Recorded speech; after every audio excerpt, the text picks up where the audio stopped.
Tony. Mr. Ferry, I have to admit and give you credit for everything that you've talked about in your accomplishments. And if I was to score you, I'd give you a 99.8.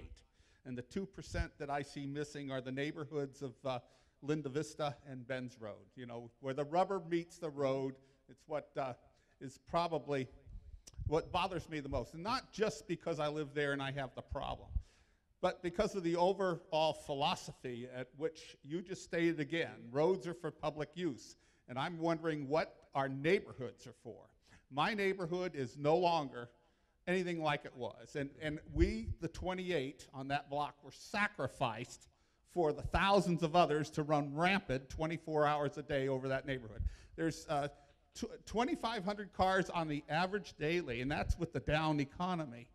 When I'll be at the grand opening on the 27th because that scares me. When Golden Vista connects to Plum Canyon, the shortcut, and you guys can all look it up on your GPS, will be down through Benz Road. I get 2 minutes to answer. What's your question? We'll be down through Benz Road, and we'll be inundated. Okay. Are you planning to continue to operate with that philosophy that roads and traffic at any cost is what you have the ability to build roads, you do it. Why are we sacrificing two neighborhoods?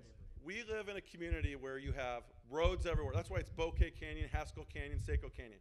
The word canyon isn't by accident. It's because there's mountains everywhere. Every time we cross a river or cross a railroad, it's $40 million. That's how expensive it is to cross over a railroad. They won't let you go at grade. You have to go over or at a river. Will I continue saying this? Widen every road to its major capacity? Yes.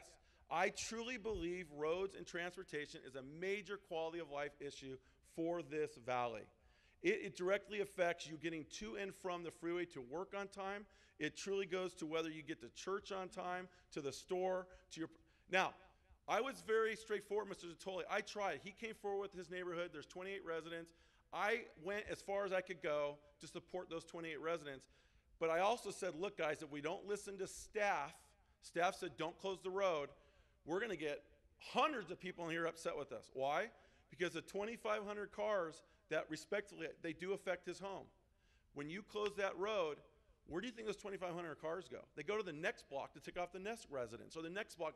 So every single road in this town, when you cul-de-sac it, when you sit there and close down a public road that's always been public, or they move there knowing it's going to be public. Now, mind you, all the traffic he's getting, that's an unincorporated county approved by LA County Supervisor, not us. We have to deal with the overcrowdedness of everything north of him. We have to deal with it. So do I feel terrible for his neighbor? Yes. But I was also very honest and consistent up front that what happened did happen.